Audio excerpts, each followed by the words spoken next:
C'est-à-dire, je sais pas, le truc qui a pas marché, il a mal swap sa page ou ouais. Peu importe. Bon, un truc random quoi. Un truc random, la game n'est pas commencée, ouais. Il a demandé le remake, tout le monde a fait ok, on s'en fout, etc. Bon, voilà, tranquille. Et donc on repasse maintenant dans le low buy, on va encore avoir les 3 minutes de délai, etc. Donc c'est peut-être le temps pour nous de discuter de ce qui se passe ce soir, mesdames et messieurs, parce que tu en as parlé, un petit peu entendu. Tu en étais resté où donc 19h, cosplay, etc. Final winner bracket qui sera juste après ça. Et après, on continue de shootcast évidemment. Les games ne seront pas retransmises sur le grand écran ici dans l'auditorium, mais par contre vous les aurez évidemment sur Miam TV pour loser bracket, final loser bracket, la première, la deuxième. Alors, ça dépend de comment ça se passe au niveau de la finale. Ça dépend comment ça se passe parce que le loser bracket est exclusivement en BO1 bien entendu. Toutes les games? Ouais, toutes les games sont en ça c'est bien en BO1. Ouais, c'est un loser bracket quoi. On trace, oui. On met pas 8 ans mais même la grande finale loser bracket. Logiquement oui, parce que c'était comme ça à Lyon et c'était comme ça à la GA. D'accord. Donc en toute logique ça devrait être pareil, oui. Alors pour le coup, là où je voulais en venir, eh bien c'est tout simplement que la finale du winner bracket commence à 19h, voire 19h30 parce qu'il y a l'animation cosplay juste avant sur la scène de la salle Pierre Bronsard, c'est ça?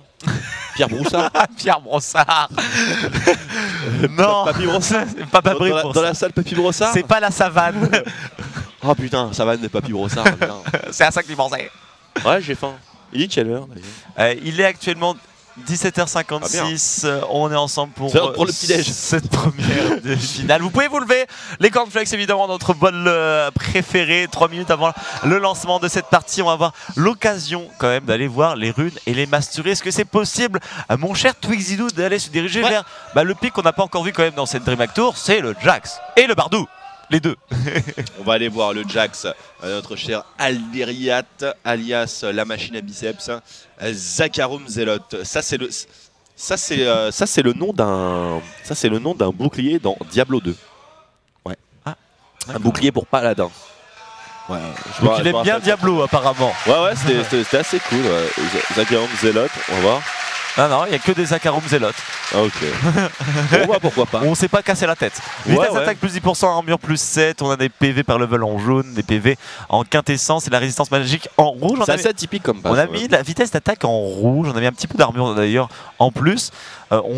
On joue un Jax. C'est bizarre de faire ça, de compléter une raid page avec des runes de tier 2, puisque vous voyez en haut à droite du tooltip que je suis en train de vous montrer, c'est marqué secondaire. Ça veut dire que cette rune n'est pas, cette stat n'est pas censée être dans ce type de rune, puisque les marques c'est plutôt dans l'aspect offensif. C'est pour ça que quand vous mettez des points de vie, par exemple, quand vous mettez de l'armure en rouge, bah, ça a moins de valeur que lorsque vous mettez de l'armure en jaune, puisque c'est 1 d'armure tout pile pour les runes jaunes. Donc on perd un tout petit peu de stats quand même au niveau de l'optimisation globale, mais surtout qu'on s'est pris la tête pour aller chercher le 7.0 armure, parce que ça devait lui prendre la tête, je sais pas trop. C'est possible, mais il faut savoir que quand même le jeu prend les décimales, il n'y a pas de souci à se faire. Donc si vous êtes à 6,80 et que vous voyez, et vous êtes là, putain je veux 7, ou alors ça fait pas propre. Non mais ça pète tout mon théorécrate, parce que moi c'est cette armor, etc. Ne vous faites pas de soucis, les décimales sont bien entendu prises en compte. Mais c'est vrai que la différence de valeur entre l'armure en marque et l'armure en saut est extrêmement faible, c'est du 0,9. Donc, enfin c'est du 0,09. Ça fait quand même un petit 10%. Ça fait un petit 10%, mais du 0,09 au niveau des trades dans League of Legends. Je pense que c'est une des runes justement qui prend la moins de différence par rapport aux marques, aux sauts. C'est surtout parce qu'il y a eu le nerf, justement, vous vous souvenez de l'époque, le nerf de l'armure sur les sauts, et il n'y a pas eu le nerf en conséquence bien des autres runes armure dans les différents. Et c'est pour ça qu'on pensait que peut-être les rouges, enfin j'en avais parlé dans Mission, allaient peut-être revenir en armure, etc. Au final, pas du tout. Au final, pas du tout. Alors, on voulait voir également le Bardou PFG. Alors on part comment? Full tank du côté du Bardou? Déjà 0,921. 0,921, donc surtout ces points là ils sont hyper importants. Et au niveau des runas, on est sur une page classique, donc on a de l'armor ici, on a des PV flat au niveau des sauts, on a de l'armure flat au niveau des marques, et la résistance magique flat, on est full tanky, et c'est exactement ce qu'il faut faire avec Bard de toute façon, puisqu'on est vraiment un roamer et on dépend majoritairement de l'auto-attaque et du fait de pouvoir stick à une personne, c'est-à-dire de pouvoir être suffisamment tanky pour stick une personne et arriver à la spammer de Q-Spell, à la spammer de lancer de Pikmin et pourquoi pas justement balancer le maximum qu'on peut pour faire venir les teammates quoi. En gros. On est parti dans cette game les amis, Millennium contre Eclipsia, une composition exotique quand même du côté des Eclipsia avec un Jax sur la top lane, avec un Bard sur la bottom lane, l'astre céleste va venir justement sur la faille de l'invocateur. Il est accompagné d'une Caitlyn quand même bottom, on l'a pas encore vu se carriader justement dans la compétition de Dreamhack Tour, surtout des Graves qu'on a vu, beaucoup de Lucian aussi, Kalista, on en verra une sur Crazy Caps aujourd'hui, Crazy Caps qui sera accompagné d'un Nautilus, on voit la synergie directement avec l'ultimate, ça peut envoyer du lourd. Nautilus qui est directement dans la front line, enfin directement dans un teamfight, ça fait extrêmement peur. Alors, évidemment. Oh, il y a une stratégie, on va sur la top lane apparemment du côté des Millennium. Ouais, mettons notre casquette d'objectivité et parlons un petit peu des compositions. Je vais me lancer. Sur le papier, la composition Millennium, il n'y a pas photo, elle est sur papier, elle est largement supérieure à la composition Eclipsia. Et Karim top lane face à Jax, niveau utilité, pression de map, etc. Il n'y a pas photo et Karim est top tier au monde. Donc, et Jax ne l'est pas, donc il y a une raison. Après, bon, c'est un pic de niche, on peut faire des décades et on va arriver à prendre des games, surtout en BO1. Donc c'est relativement intelligent de la part d'Alderia de toujours faire confiance à sa champion pool. Perks sur LeBlanc, Sean sur Rek'Sai, God tier au niveau du jungler et de la mid lane, God tier au niveau du carry AD et God tier au niveau du support. Donc, on a quasiment en fait les meilleurs personnages à toutes les positions chez Millennium. En face, nous avons un Bardou, nous avons une Caitlyn. Et c'est pas une joke quoi, c'est vraiment très sérieux. Je suis d'accord avec toi, donc du coup qu'est-ce que ça veut dire? Ça veut dire qu'ils sont obligés de gagner? Que si normalement ils arrivent à développer un jeu normal, ils s'imposeront sans problème? Les personnages sont les personnages les plus performants à leur position. Sur le patch 5.8 sur lequel on est en train de jouer. De toute façon, vous pointez juste un œil au niveau du Mid-Season Invitational, et vous voyez soit des pics, soit des bandes de Karim, et pareil pour Rek'Sai, pareil pour LeBlanc, pareil pour Kalista, et pareil pour Nautilus. Par contre, Jax, bon, pas forcément, Caitlyn pas trop, Bard non plus. Bon, après, il y a ZC et Juani quand même, qui sont deux champions hyper solides chez Eclipsia, qui sont vraiment in méta. Par contre, la bot lane est atypique et le top laner est atypique lui aussi. Ça peut être un superbe avantage comme le pire des handicaps. Swap de lane en préparation du côté de la team Eclipsia. On n'avait pas posé de ward, si une petite trinket dans un jungle adverse. DFG qui va dans 3 personnes directement. Faut faire très attention parce qu'il y a Crazy Caps qui est là avec Eva pas loin avec son Nautilus et directement le passif qui a été mis. Mais très beau Q-Spell de la part de DFG qui embête énormément chose au final avec son Bardo. Et là, mon DFG, si t'avais eu un putain de smite, ce serait passé quoi? Bah, il se serait passé qu'il aurait probablement pris le buff, exactement, mais par contre il aurait pas la même pression sans Ignite. D'accord avec toi. Voilà. C'est là tout le souci. Mais autre chose, si jamais DFG était sur Nautilus et que Eva était sur un autre support, ça aurait pas été le même délire là, hein, parce que Nautilus il jump in un V2, no problemo, on spam le E, il y a le golem qui est avec moi, on a déjà vu Lost Boy le faire, ça a été un véritable carnage, on a vu d'autres joueurs le faire également, c'est là que justement les pics sont parfois importants. Petit trade avec la majorette du côté de Alderiat. On est level 2 du côté des solo laners actuellement. Les deux bot lane qui sont en partie top lane au final. On va avoir un avantage quand même pour Crazy Caps et Nautilus, j'ai l'impression. Le Bardou qui est fort sur la lane justement avec Caitlyn. Comment ça se passe? Ça dépend si on arrive à trigger des bons stuns et qu'on arrive à bien follow avec un trap. Faut voir ça un petit peu comme une pseudo bot lane Caitlyn Taric. Voilà, il y a un stun très violent et mono-cible, voire multi-cible sur Bard. Nami? Ouais, comme Nami. Ouais, relativement. Ouais, comme Nami, c'est plutôt pas mal. Mais le heal est beaucoup moins puissant et les dégâts sont beaucoup moins puissants aussi. Ah bah clairement, on a pas le a un stun hyper efficace. Donc on a le combo avec le trap de Caitlyn par-dessus. Attention, premier gank ici sur Melon qui est forcé de flash out. Première intervention de Shones, relativement successful. Et on continue phase de lane en classique, un Doran's Blade avec un corps supplémentaire d'un côté et de l'autre pour les top laners de Millennium et d'Eclipsia. Et pour le 1v1 pur et dur, l'avantage est pour Jax, surtout post-level 6. Par contre, sur le spike niveau 6, et c'est différent du passage niveau 6, mais au niveau du spike niveau 6, on a une Ignite sur Gob qui peut complètement faire pencher la balance en sa faveur. outre ces éléments-là, il y a un avantage incommensurable pour Ekarim, c'est qu'il fait tout simplement des allers-retours sur la lane, là où Jax est peut-être un petit peu plus réservé. On va faire First Item Ninja Tabi Homeguard et ça va être YOLO Swag. Et on est à peu près dans le même côté de la map, du côté de Jungler. Vous avez vu la Rek'Sai qui était partie vers la bottom map. Le petit gang de la part de Chap qui était caché dans le bush, mais il y avait une triquette qui avait été positionnée de la part de Ekarim. Ça ne sera pas successful, on est obligé de retourner dans la jungle. Je voulais te poser une petite question, tu disais Karim top tier, etc. C'est dû à quoi? Est-ce que c'est God tier? God tier. Est-ce que c'est dû justement à la possibilité d'avoir l'Ignite et non le flash? On n'est pas obligé justement de partir sur le flash du côté de Karim. Est-ce que ça lui donne vraiment cette force non, en plus? C'est pas que ça. Ça lui fait passer de top tier à God tier, c'est ça que je veux te dire. Non, c'est pas forcément ça, c'est son kit en fait. Son kit, la méta, surtout qu'on a appris à le jouer. Alors oui, le téléport est important, oui, l'Ignite est importante aussi, ça ne fait aucun doute pour vraiment win cette trade ou au moins dissuader le mec en face de vraiment trade de manière intensive sur vous. Mais globalement, ce qui en fait vraiment un God tier, c'est principalement son kit de sort. Ouais. Le galop d'énormes dégâts, la synergie avec les Homeguard qui n'est plus approuvée, les dégâts du Q-Spell quand c'est stacké qui sont absolument scandaleux. Et puis on a également la régénération via le Z, l'ultimate qui est tout simplement génial aussi pour diver une compo, soit pour diver une compo, soit pour la split, soit pour aller directement sur une cible en particulier. Enfin, c'est vraiment tout ce kit là qui en font un véritable monstre. C'est un excellent screen pusher, c'est un excellent team fighter. C'est un excellent diver aussi. Non, il a vraiment plein de cordes à son arc. C'est un champion qui est hyper complet. 6 minutes de jeu, toujours pas de kill dans cette partie. On essaie d'auto-attaque. Attention, le trade quand même sur cette top lane. DFG obligé d'utiliser le tunnel pour pouvoir s'en sortir. Il est pris par Crazy Caps. C'est le superbe stun évidemment. La sortie du tunnel du côté de DFG. Est-ce qu'on va pouvoir prendre le kill sur Crazy Caps? Ça sera pas possible évidemment.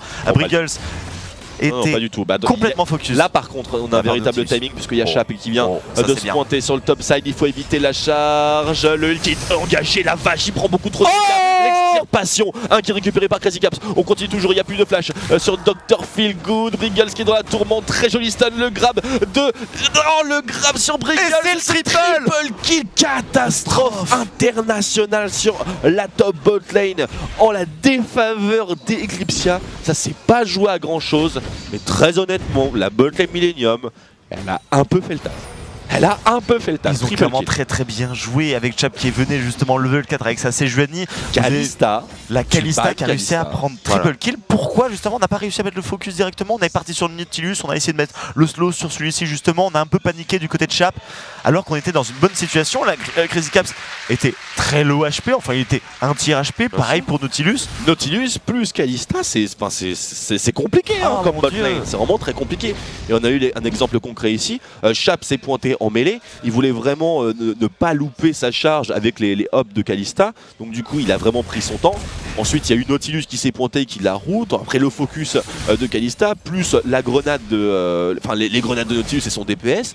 Enfin, vous avez vu, c'est Sejuani, elle a implosé. Attention à la tête, marque directement sur Pex. On n'a plus de disto, c'est le all-in. Il prend quand même un kill. Est-ce qu'il va réussir à survivre? Ça re-swap et non, c'est du 1 partout sur la mid lane qui est récupéré par Chap. Par contre, de l'autre côté, qui est récupéré par Perks. Donc le match-up middle lane commence à partir en désavantage en termes de gold income.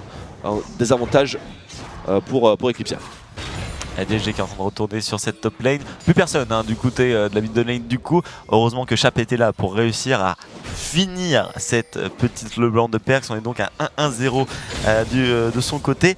Et on a eu le back du côté de la Kalista, bot de Berserk plus sabre vicié. On a effectué le back du côté de la Caitlyn, c'est la pioche plus la bot, les bots. Honnêtement, il n'y a plus aucune possibilité de prendre n'importe quel trade en 2v2 voire 2v3 sur la top lane avant d'avoir le all-in niveau 700 qui est justement consommé. Comme tu le disais, comme prévu mon cher Twixo, il arrive à prendre le kill. Non, merci la wave de Creep qui arrive. Merci la wave, carrément merci la wave.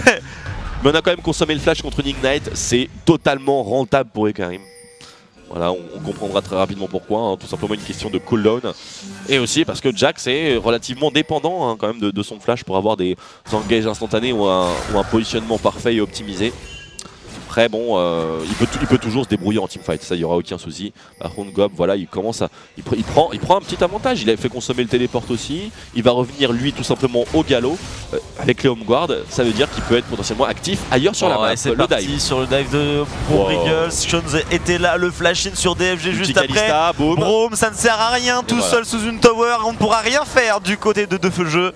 Et ça sera le 6ème kill pour les Millennium, le snowball s'enclenche. Le snowball s'enclenche et Eclipsia est tout simplement en train de payer la facture du non-ban de Kalista. Hein. C'est tout ce qui est en train de se passer. Et n'ont pas mis vraiment une grosse priorité non plus sur Nautilus.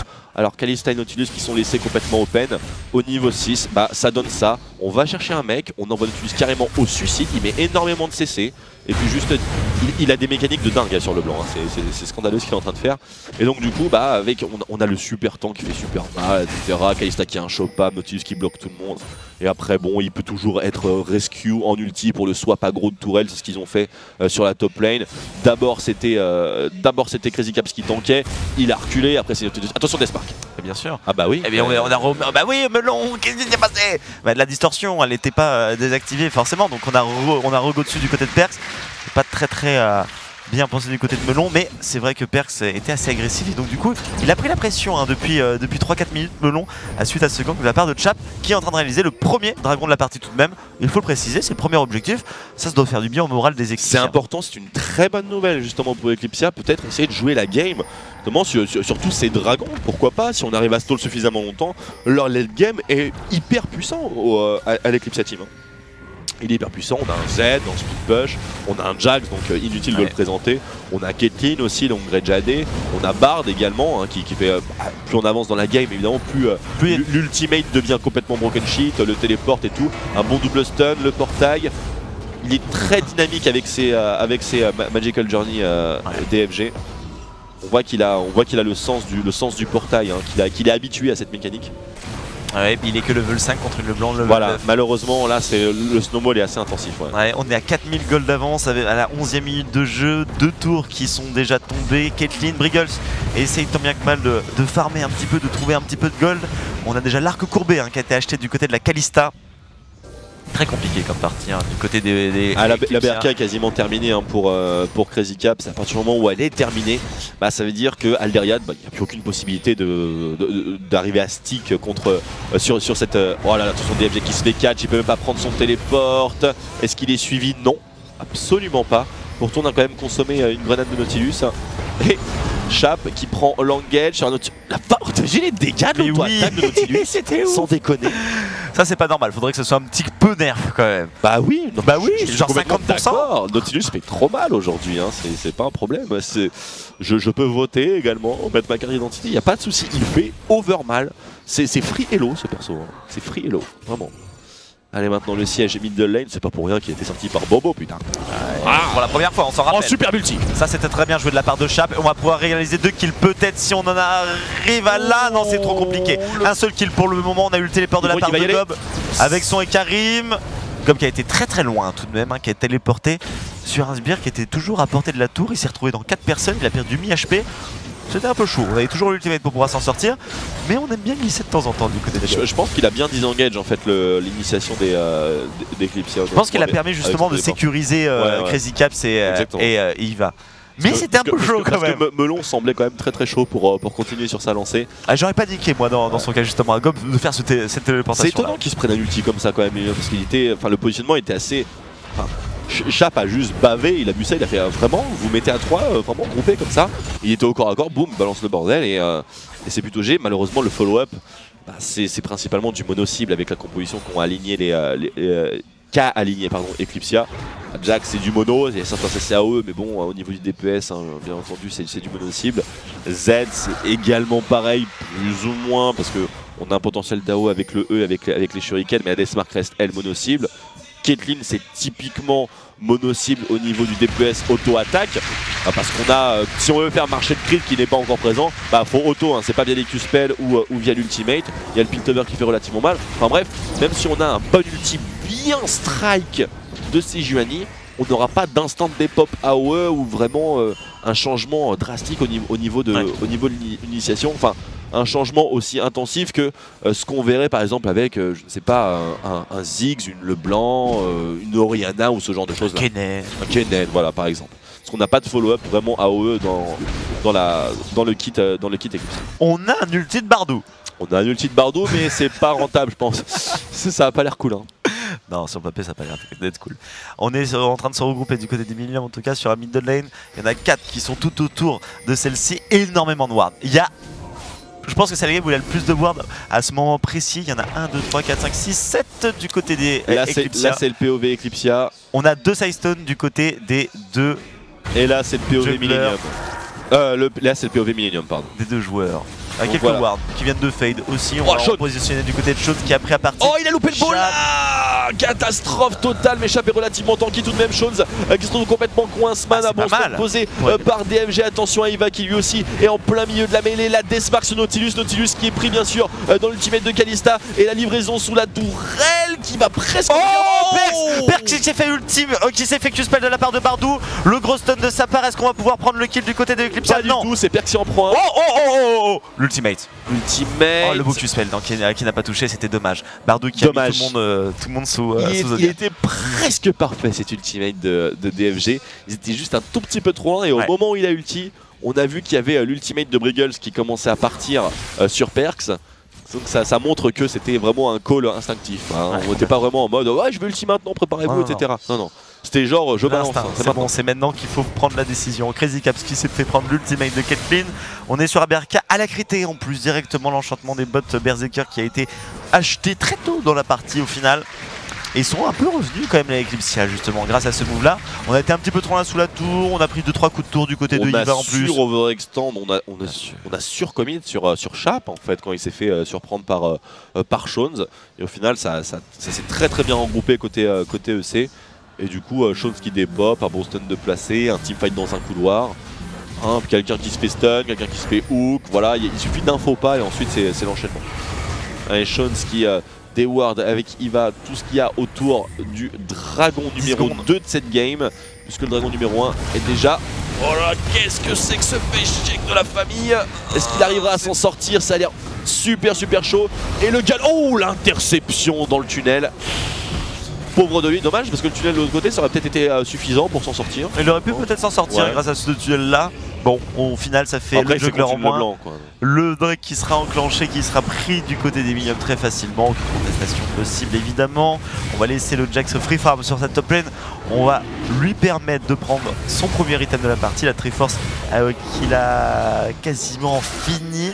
On a les Drinker, on a la BRK en préparation aussi du côté du Z. 860 gold du côté du Jax, hein, ça manque un peu de gold. Il faut 1200 et après il faut 3.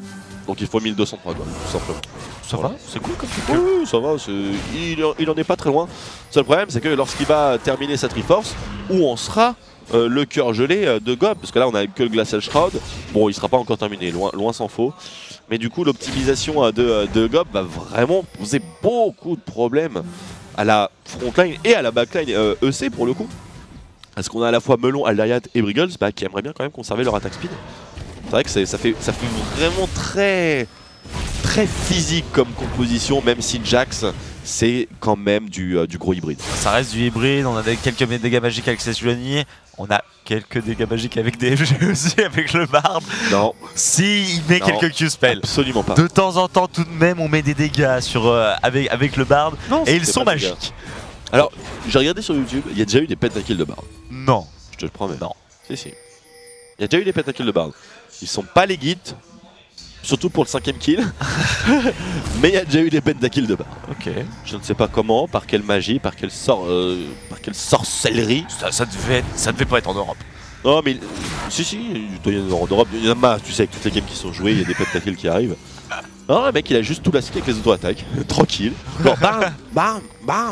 C'est un peu comme essayer de laster un putain d'objectif PVE alors que tu tapes avec en fait une cuillère en plastique quoi. C'est assez difficile. Allez, Eclipsia. Plus 4300 gold en faveur de Millennium, de Dragon en avantage 3 tourelles. Ça c'est par contre c'est un véritable problème. Parce que les 3 tourelles extérieures sont maintenant down. C'est en train de stand sur une ward, double disto, la chaîne qui touche et on come back.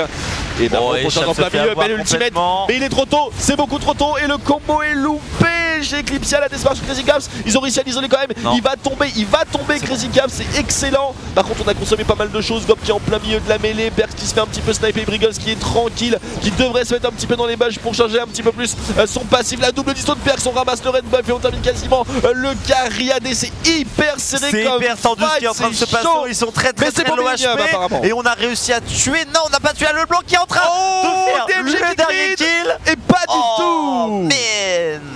Bard Ouais, a réussi c'est quand pour même à Millennium. prendre un petit kill. Ça fait un ace pour les Millennium. 2 contre 5 au niveau des morts. Mais ça aurait pu très bien se retourner aussi, ce team fight. Ça aurait très bien pu se retourner, mais le positionnement est... En fait, l'initiation n'était pas idéale, tout simplement, parce qu'on a eu le téléport qui a été channel, et en même temps, il y a l'ulti de Sejuani qui a été lancé en mêlée. Donc du coup, le temps que le téléport arrive, l'ulti de Sejuani est terminé. Ah, bien sûr. Voilà, donc il n'y a pas le RTC. On a DFG qui a tenté justement de temporiser tout ça, de temporiser le téléport de son top laner de Jax avec son ultimate pour faire le combo avec la majorette. Et malheureusement, bah, c'était déjà trop tard et c'était déjà split. Qu'est-ce qui se passe si tu ulti quelqu'un qui est en train d'arriver en téléportation sur le noir? Tu vois ce que je veux dire? Ça cancel. Bah, t'as la téléportation qui est en train d'arriver sur une ward, t'as l'ulti de Bard qui est en train d'arriver, mais l'ulti de Bard touche les personnes qui devaient être touchées sur l'ultimate avant, et le mec qui pop sur un ward vient pop juste après. Qu'est-ce qui se passe? Il pop dans l'ulti sans être ulti? Bah oui, il est pas ulti, c'est une question de timing. DFG qui se Ok. fait instant des pop. Ok. Et Perks qui est en initiation dans la backline. Chap qui a jumpé un petit peu à l'aveugle et qui se fait surprendre ici. Et le baron qui est validé par les Millennium. Il y avait la disto, il n'y a plus de Zonia ici. Ça flash très Bien bon joué. pré-shot de flash de la part de Melon. C'était très bien joué ce qu'ils viennent de réaliser à 2 Briggles et Melon. Le kill. Oh, Mais il est arrivé de tellement loin, Melon, qu'il n'arrivera pas à s'en sortir sur ce coup-ci. Alderiat qui tente le double voilà, stun, il le arrive beau à stun. toucher Briggles, on arrive à venir à Ça, bout c'est bon. de Iva, mais là on est confronté à un problème de Kalista. Et là le Unburrow et le galop, bim. Et on arrive à sauver Sean, ça fait 8000 gold, 8500 d'avance pour les Millennium. Ça sent bon. Et bien la finale loser bracket tout simplement, parce que ça sera ça le prochain match bien sûr auquel on assistera dans le loser. DFG qui a ulti sa tour. Oh putain, la Non, sanction mais- est sévère quand même. J'ai trouvé. Ouais, ça se passe des fois avec Bard ça. Ouais. Justement, des fois on glisse un petit peu. Ça fait donc 4 tours de prise pour Millennium sans aucune pour les Eclipsiens. Un dragon partout, 19 à 8, 10 000 gold d'avance. Est-ce qu'on a toujours un espoir dans cette partie pour Eclipsia? Est-ce qu'on a la possibilité de défendre ces tours T3, de garder ses inhibiteurs, de scale sur late game et de pouvoir remporter la partie? Ouais, on a le potentiel de défense quand même. On a l'ultimate de Sejuani, on a la majorette de Jax, on a aussi DFG qui pose des problèmes quand même dans des situations comme ça. Il peut stacker ses heals, il peut justement mettre des bons stuns sur les walls, etc. C'est relativement facile. On peut pas utiliser vraiment le portail, mais bon, ça c'est autre chose. La chaîne qui trigger. Et non, Perks, c'est le Zonia maintenant et on va l'ulti au corps à corps, je pense. Non, il s'est retourné pour lui mettre une charge et DFG qui prend le kill. Aucun spell, par contre, Chap aussi, lui va subir les conséquences. C'est bien. Overextend, c'est un bon flash out, il est soutenu par lui, le Gob qui lui à son tour et la personne overextend. On a la Deathmark, Kalista qui vient d'arriver, ça va être très compliqué maintenant. La Kalista qui va tuer DFG dans le tunnel. En plus, elle le prend celui-ci. Non, c'est le Dada qui a été justement scouté pour voir s'il n'y avait pas une personne en plus justement à récupérer dans les mains d'un Cariadé ou d'une autre personne. Ils sont de nouveau confiants les Millennium. Ouais, on a vu ça au play de Perks hein, qui a tenté l'assassinat de Caitlyn sous la tour en mode YOLO avec une Sejuani qu'il a gardé devant elle quoi. C'était quand même quelque chose et ça a failli passer honnêtement hein, à peut-être même pas une centaine de dégâts en fait. C'était vraiment du 100% zéro. Briggles qui maintenant se méfie un petit peu de la Even de Perks. Ah, Even qui cherche un petit peu son boule. Dragon numéro 3. 1-4 du côté de Crazy Caps. On est sur la BT deuxième item. Berka le premier, on a la 23e minute de jeu. C'est des items qui coûtent cher tout de même. Et je crois pas qu'on ait fait le dernier recall hein, du côté de Crazy Caps. On va avoir un petit peu de sous en poche. On a 1250. Différence de gold de 4000 entre les deux Cariadé. Limite. Et voilà, plus de gold. Il est mi-life, il n'y a plus de Deathmark et c'est la mort. Voilà pourquoi Karim est si puissant. Crazy Caps sur le side. L'ultimate de DFG ne touchera que Perks et le galop à nouveau a frappé. Chap aussi qui se fait catch, la chaîne, bonne ultimate au corps à corps, mais il est tout seul. Double qui est récupéré par Crazy Caps et Alderiat qui fait une échappée. Voilà, on va essayer de le suivre bien sûr. Oh, il tente des choses. Et on tape le Le flash. Nexus. Il va arriver à se sauver. Il va arriver à se sauver. Bien joué derrière le rocher. Derrière les rochers. Derrière le rocher au cas où justement que Lang le touche. Ah, il bien s'est pensé la part de échappé. derrière. Bon, il a pété des summoners quand même pour ce Oui, truc, quand mais bon, comme il n'y a pas de baron Nashor, pourquoi pas. C'est vrai. Pourquoi pas. 13 000 gold d'écart entre les deux équipes. On a la QSS maintenant du côté de Crazy Caps. La Rek'Sai est en très bonne forme, ainsi que tous les autres joueurs au final des Millennium. C'est quand même Perkz qui aura concédé le plus de morts dans cette équipe. 6-4-6 du côté de Perkz sur un middle lane. C'est quasiment c'est plus de 60% à des morts de l'équipe. En même temps, Eclipsia. il tente des dives qui sont plutôt pimentés. Hein. J'avoue. Ils sont plutôt pimentés, il essaye de faire des solo plays un petit peu... Bon, il fait le spectacle quoi, hein. Mais ça c'est lorsqu'on est en rush, voilà, on a l'avantage d'une game, on a envie de faire des trucs assez cool parce qu'on a beaucoup de dégâts et qu'on... Voilà, c'était pas forcément nécessaire, mais bon. Mais on le fait. Mais on le Parce que fait c'est et rigolo. on reçoit devant ces Sejuani parce qu'on peut. C'est exactement comme ça qu'on se débrouille. Oh, on a claqué. Le Face of the Mountain, Ouais. On a claqué à force de juste. Voilà, à force Melon, de juste. on tente la Deathmark sur Crazy Caps, la QSS, on peut plus rien faire maintenant. On met un Q-Spell, l'extirpation. Heureusement, il n'y a plus de solution à ce rythme-là. Hein. Non, non, là c'est la récréation là. Ouais, c'est la récréation. Les cloches vont sonner, on va rentrer en salle de classe. Oh, le Récréation. Zonia. Est-ce qu'il va aller le tuer?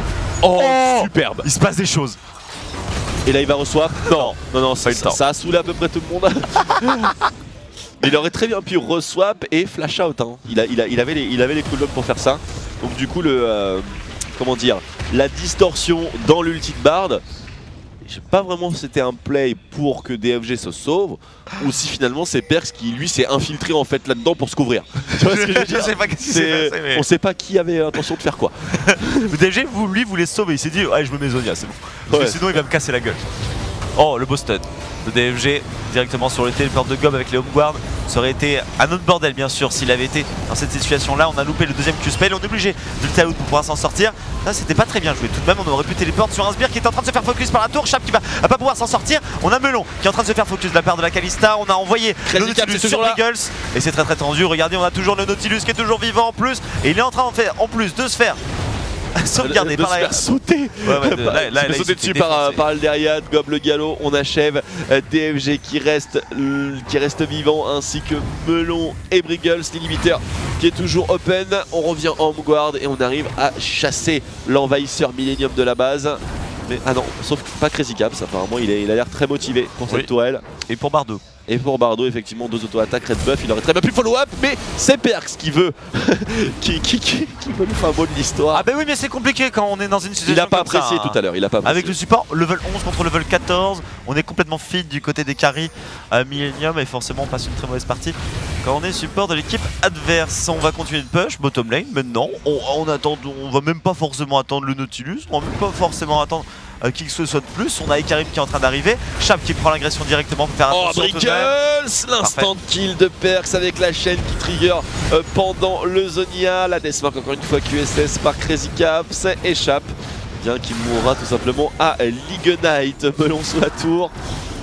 Vous avez vu à quel point il est précis Crazy Caps quand même avec ses Q-spells, c'est beau, putain c'est beau. Il n'a pas loupé beaucoup depuis le début de la partie, en tout cas de ce qu'on a vu. Encore un. Voilà. Et Melon qui ne peut pas faire grand chose, qui est obligé de rester à côté de la tour d'ailleurs, et qui va aller sur un bottom lane. Oui, c'est ce qu'il va faire. Ultimate de la part de Karim pour prendre le dernier kill tout de même de cette game, j'imagine. Et après on aura un gros go. Oh là là, il va. Voilà. C'est bon. Lol. Ah, ces kills là sont les meilleurs hein, quand même sur Nautilus. Donc les Millennium qui ont la possibilité de progresser dans l'arbre du loser bracket après cette surprenante défaite face au Imaginary Gaming.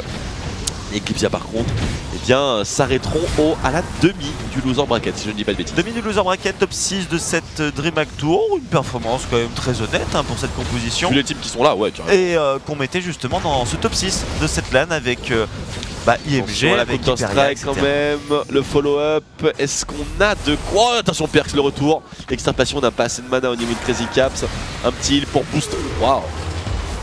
Ok, très bien. Je savais pas que la chaîne avait cette portée honnêtement, j'étais assez surpris.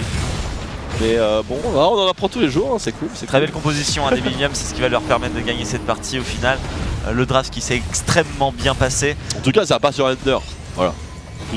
Ah non, on continue de casser les gueules. J'ai envie de dire, on essaie toujours de spike. Toujours le believe. Peu importe la situation.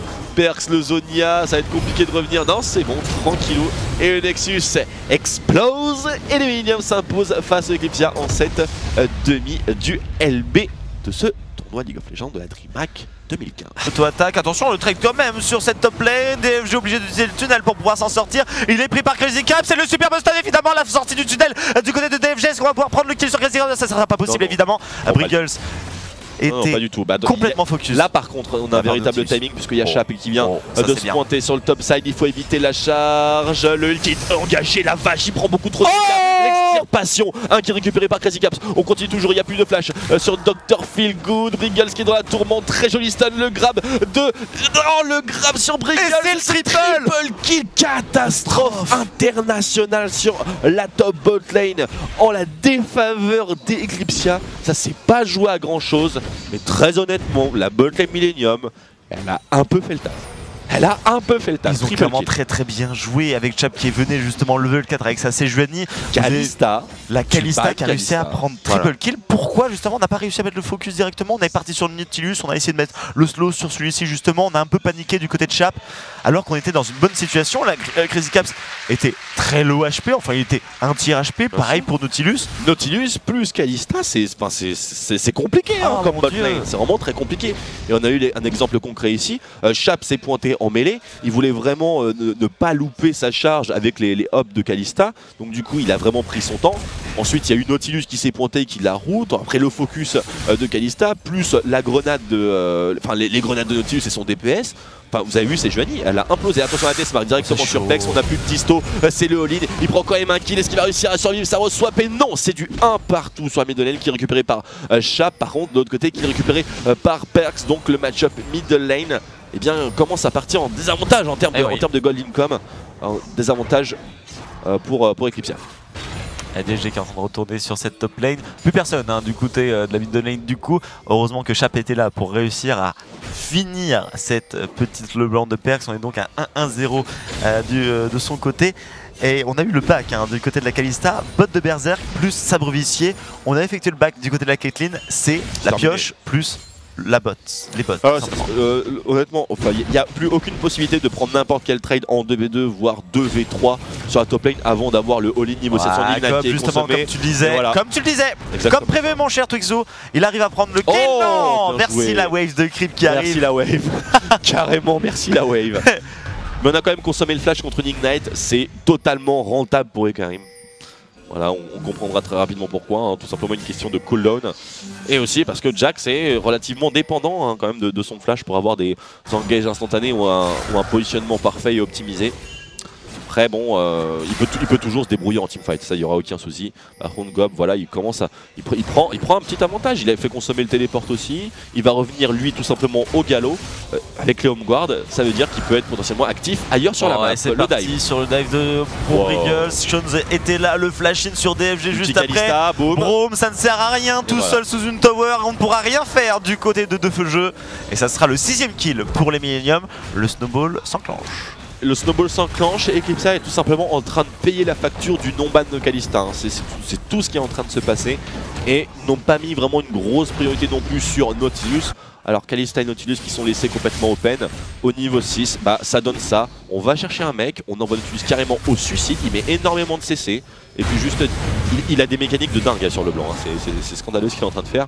Et donc du coup, bah avec, on a le super tank qui fait super mal, etc. Kalista qui a un chop-up, Nautilus qui bloque tout le monde. Et après bon, il peut toujours être rescue en ulti pour le swap aggro de tourelle, c'est ce qu'ils ont fait sur la top lane. D'abord c'était Crazy Caps qui tankait, il a reculé, après c'est Nautilus. Attention Deathmark. Bien sûr. Ah bah oui. Eh bien bah oui, Melon, qu'est-ce qui s'est passé? Bah, de la distorsion, elle n'était pas désactivée forcément, donc on a rego dessus du côté de Perks. C'est pas très bien pensé du côté de Melon, mais c'est vrai que Perkz était assez agressif et donc du coup il a pris la pression hein, depuis 3-4 minutes Melon suite à ce gank de la part de Chap qui est en train de réaliser le premier dragon de la partie tout de même.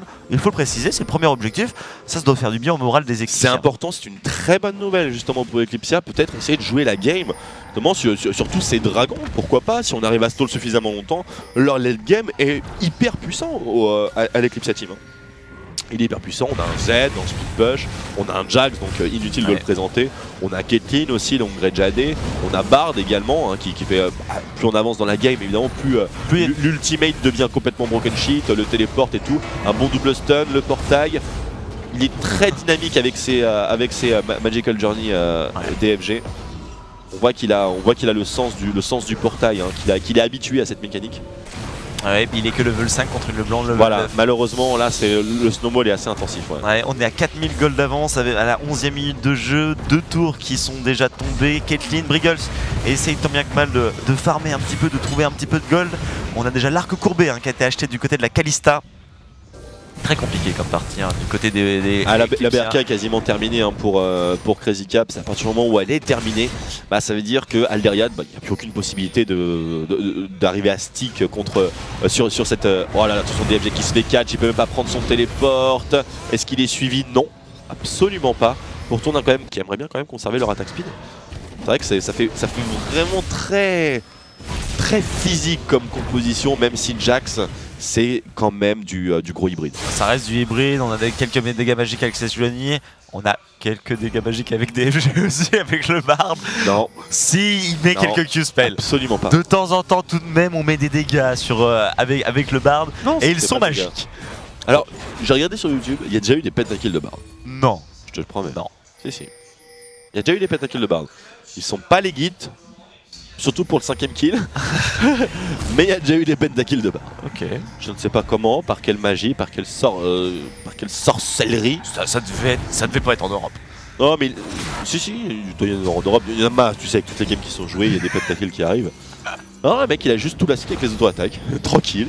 Genre, bam, bam, bam. C'est un peu comme essayer de la citer un putain d'objectif PVE alors que tu tapes avec en fait une cuillère en plastique quoi. C'est assez difficile. Allez, Eclipsia. Plus 4300 gold en faveur de Millennium, 2 dragons en avantage, 3 tourelles. Ça, par contre, c'est un véritable problème. Parce que les 3 tourelles extérieures sont maintenant down. Ils sont en train de stand sur une ward, double disto, la chaîne qui touche et on comeback. Et ben, on prochain en plein milieu, mais l'ultimate, mais il est trop tôt, c'est beaucoup trop tôt et le combo est loupé chez Eclipsia, la démarche sur Crazy Caps. Ils ont réussi à l'isoler quand même. Non. Il va tomber Crazy Caps, c'est excellent. Par contre, on a consommé pas mal de choses. Gob qui est en plein milieu de la mêlée, Perkz qui se fait un petit peu sniper, Briggles qui est tranquille, qui devrait se mettre un petit peu dans les badges pour charger un petit peu plus son passif. La double disto de Perkz, on ramasse le red buff et on termine quasiment le carry AD. C'est hyper serré, c'est hyper tendu ce qui est en train de se passer. Ils sont très low HP et on a réussi à tuer. Non, on n'a pas tué le blanc qui est en train de faire le dernier kill. Et pas du tout. Man. Bard a réussi quand même à prendre un petit kill, ça fait un ace pour les Millennium, 2 contre 5 au niveau des morts. Mais ça aurait pu très bien se retourner aussi ce team fight. Ça aurait très bien pu se retourner, mais le positionnement est... En fait, l'initiation n'était pas idéale, tout simplement, parce qu'on a eu le téléport qui a été channel, et en même temps, il y a l'ulti de Sejuani qui a été lancé en mêlée. Donc du coup, le temps que le téléport arrive, le petit Sejuani est terminé. Ah, bien sûr. Voilà, donc il n'y a pas le RTC. On a DFG qui a tenté justement de temporiser tout ça, de temporiser le téléport de son top laner de Jax avec son ultimate pour faire le combo avec la majorette. Et malheureusement, c'était déjà trop tard et c'était déjà split. Qu'est-ce qui se passe si tu ulti quelqu'un qui est en train d'arriver en téléportation sur le noir? Tu vois ce que je veux dire? Ça cancel. T'as la téléportation qui est en train d'arriver sur une ward, t'as l'ulti de Bard qui est en train d'arriver. Mais l'ulti de Bard touche les personnes qui devaient être touchées sur l'ultimate avant. Et le mec qui pop sur un ward vient pop juste après. Qu'est-ce qui se passe? Il pop dans l'ulti sans être ulti? Bah oui, il est pas ulti, c'est une question de timing. DFG qui se fait un stand des pop. Et Perkz qui est en initiation dans la backline. Chap qui a jumpé un petit peu à l'aveugle et qui se fait surprendre ici. Et le baron qui est validé par les Millennium. Il y avait la disto, il n'y a plus de Zonia ici. Ça flash, très bon pré-shot de flash de la part de Melon. C'était très bien joué ce qu'ils viennent de réaliser à 2 Briggles et Melon. Le kill. Oh, Oh, mais il est arrivé de tellement loin, Melon, qu'il n'arrivera pas à s'en sortir sur ce coup-ci. Alderiat qui tente le double voilà, stun, il arrive à toucher Briggles, on arrive à venir à ça, bout c'est bon. de Iva, mais là on est confronté à un problème de Kalista. Et là le Unburrow et le galop, bim. Et on arrive à sauver Sean, ça fait 8000 gold, 8500 d'avance pour les Millennium. Ça sent bon. Et bien la finale loser bracket tout simplement, parce que ça sera ça le prochain match bien sûr auquel on assistera dans le loser. DFG qui a utilisé sa tour, oh putain, la sanction est sévère quand même. J'ai trouvé. Ouais, ça se passe des fois avec Bard ça. Justement, des fois on glisse un petit peu. Ça fait donc 4 tours de prise pour Millennium sans aucune pour les Eclipsiens. Un dragon partout, 19 à 8, 10 000 gold d'avance. Est-ce qu'on a toujours un espoir dans cette partie pour Eclipsia? Est-ce qu'on a la possibilité de défendre ces tours T3, de garder ses inhibiteurs, de scale sur late game et de pouvoir remporter la partie? Ouais, on a le potentiel de défense quand même.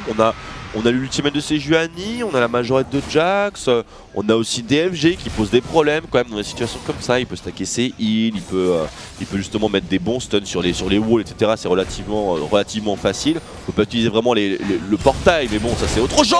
La chaîne qui trigger. Et non, Perks, c'est le Zonia maintenant et on va l'ulti au corps à corps, je pense. Non, il s'est retourné pour lui mettre une charge et DFG qui prend le kill. Aucune spell, par contre, Chap aussi, lui va subir les conséquences. C'est bien. Overextend, c'est un bon flash out, il est soutenu par lui, Gob qui lui à son tour et la personne overextend. On a la Deathmark, Kalista qui vient d'arriver, ça va être compliqué maintenant.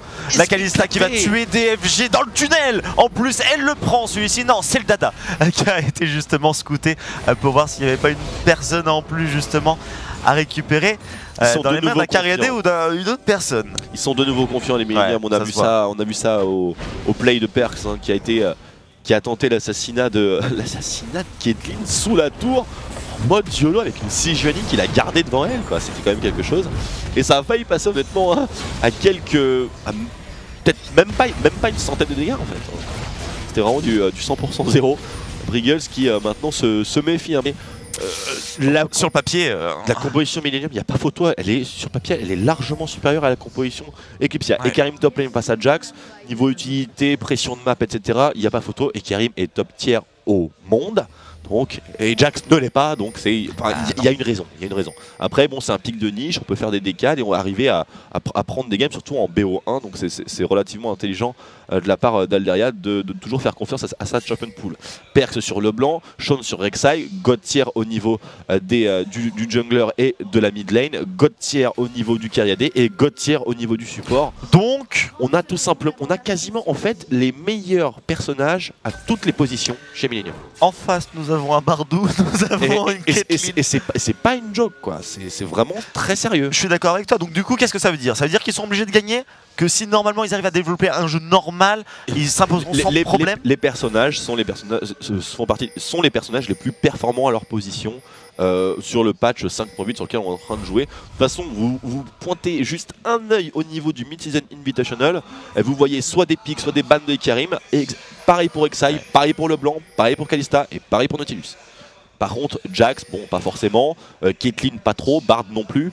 Bon, après, il y a Z et Sejuani quand même qui sont deux champions hyper solides chez Eclipsia qui sont vraiment in méta. Par contre, la bot lane est atypique et le top laner est atypique lui aussi. Ça peut être un superbe avantage comme le pire des handicaps. Swap de lane en préparation du côté de la team Eclipsia. On n'avait pas posé de ward. Si, une petite trinket dans un jungle adverse. DFG qui va dans 3 personnes directement. Faut faire très attention parce qu'il y a Crazy Caps qui est là avec Iva pas loin avec son Nautilus et directement le passif qui a été mis. Mais très beau Q-spell de la part de DFG qui embête énormément chose au final avec son bardo.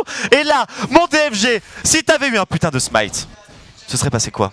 Bah, il se serait passé qu'il aurait probablement pris le buff, exactement, mais par contre il aurait pas la même pression sans Ignite. D'accord avec toi. Voilà. C'est là tout le souci. Mais autre chose, si jamais DFG était sur Nautilus et que Iva était sur un autre support, ça aurait pas été le même délire là, hein, parce que Nautilus il jump in un V2, no problemo, on spam le E, il y a le golem qui est avec moi, on a déjà vu Lustboy le faire, ça a été un véritable carnage, on a vu d'autres joueurs le faire également, c'est là que justement les pics sont parfois importants. Petit trade avec la majorette du côté de Alderiat, on est level 2 hein, du côté des solo laners actuellement, les deux bot lane hein, qui sont en partie top lane au final. on va avoir un avantage quand même pour Crazy Cap, c'est Nautilus, j'ai l'impression. Le Bardou qui est fort sur la lane justement avec Caitlyn. Comment ça se passe? Ça dépend si on arrive à trigger des bons stuns et qu'on arrive à bien follow avec un trap. Faut voir ça un petit peu comme une pseudo bot lane Caitlyn Taric. Voilà, il y a un stun très violent et mono-cible, voire multi-cible sur Bard. Nami?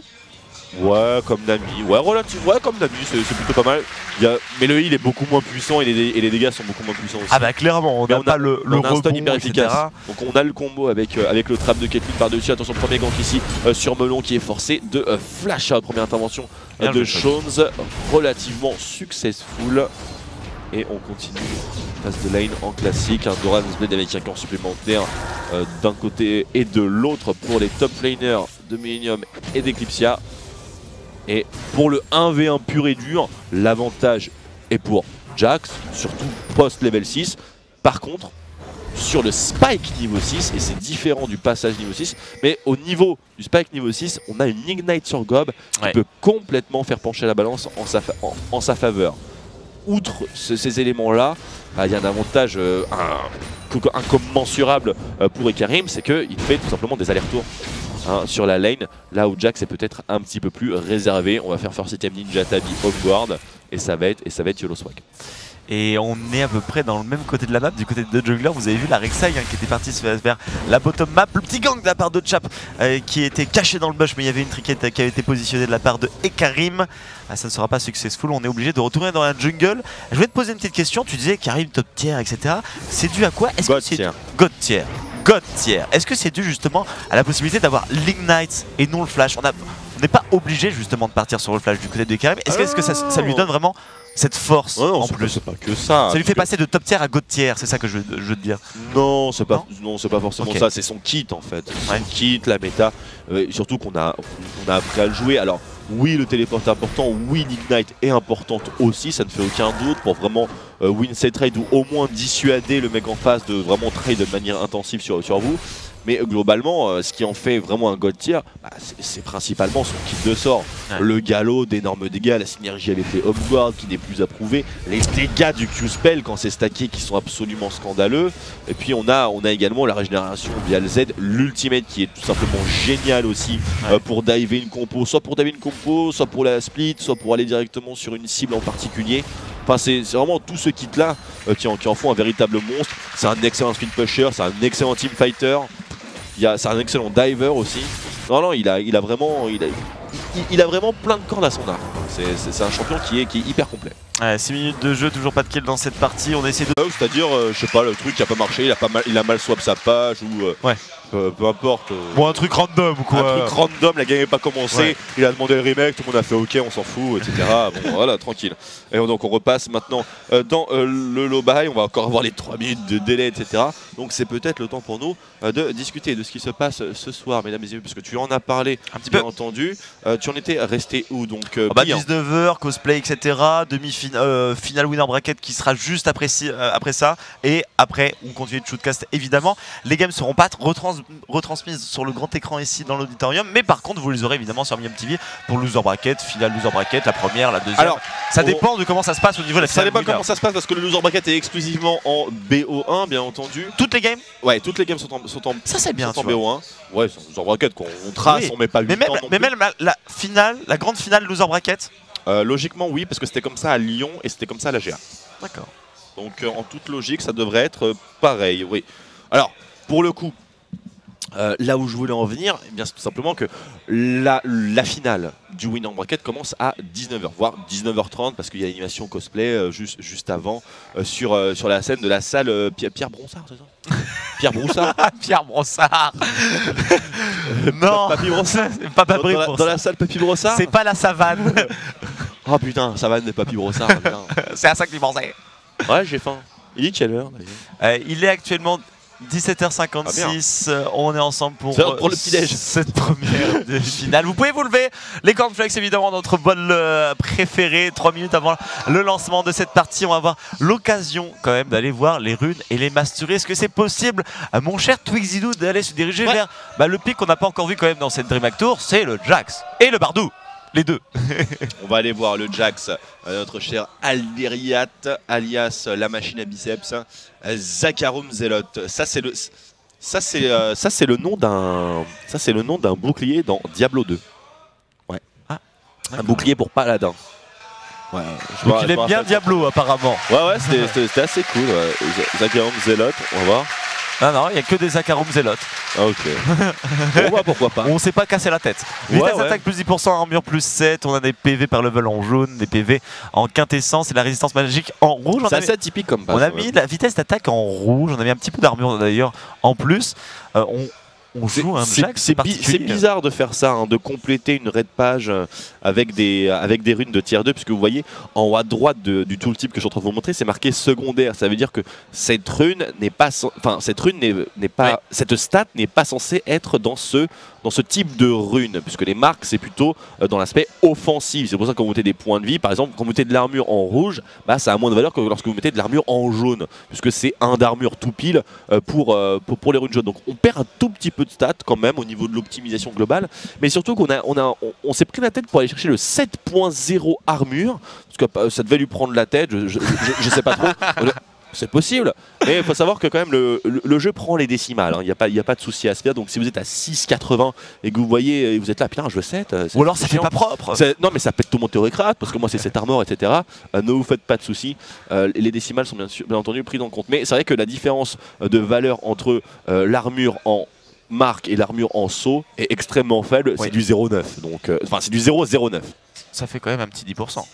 Ça fait un petit 10%, mais du 0,09 au niveau des trades dans League of Legends. Je pense que c'est une des runes justement qui prend la moindre différence. Exactement. Par rapport aux marques, aux sauts. C'est surtout parce qu'il y a eu le nerf, justement, vous vous souvenez de l'époque, le nerf de l'armure sur les sauts, et il n'y a pas eu le nerf en conséquence des autres runes armure dans les différents.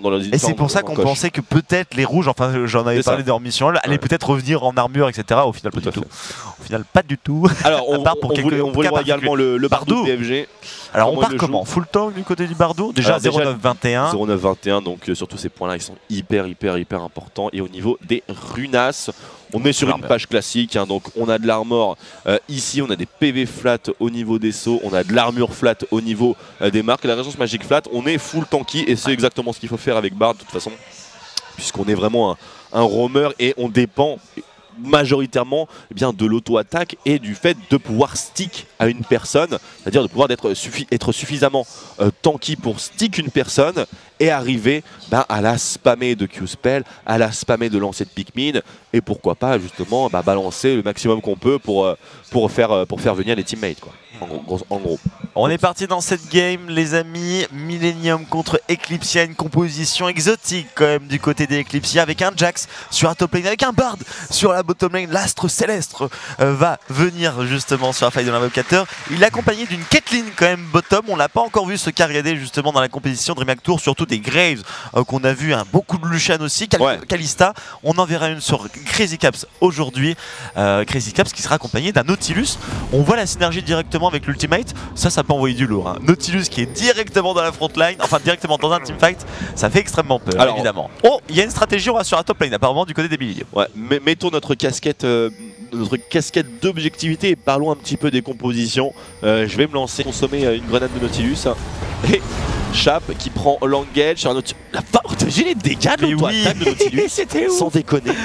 Ça c'est pas normal, faudrait que ce soit un petit peu nerf quand même. Bah oui, genre 50%. Nautilus fait trop mal aujourd'hui, hein. C'est pas un problème. Je peux voter également, mettre ma carte d'identité, il n'y a pas de souci. Il fait over mal. C'est free hello ce perso, hein. C'est free hello, vraiment. Allez, maintenant le siège middle lane, c'est pas pour rien qu'il a été sorti par Bobo, putain. Pour la première fois, on s'en rappelle. Oh, super multi. Ça c'était très bien joué de la part de Chap. On va pouvoir réaliser 2 kills peut-être si on en arrive à là. Non, c'est trop compliqué. Un seul kill pour le moment. On a eu le téléport de la part de Gob avec son Ekarim. Gob qui a été très loin tout de même, hein, qui a téléporté sur un sbire qui était toujours à portée de la tour. Il s'est retrouvé dans 4 personnes, il a perdu mi-HP. C'était un peu chaud, on avait toujours l'ultimate pour pouvoir s'en sortir, mais on aime bien glisser de temps en temps du côté des je pense qu'il a bien disengage en fait l'initiation des Eclipsia. Je pense qu'il a permis justement de sécuriser Crazy Caps et Eva. Mais c'était un peu chaud quand même. Parce que Melon semblait quand même très chaud pour continuer sur sa lancée. J'aurais pas niqué moi dans son cas justement à Gob de faire cette téléportation. C'est étonnant qu'il se prenne un ulti comme ça quand même, parce qu'il était, le positionnement était assez... Chap a juste bavé, il a vu ça, il a fait vraiment, vous mettez à 3, vraiment groupé comme ça.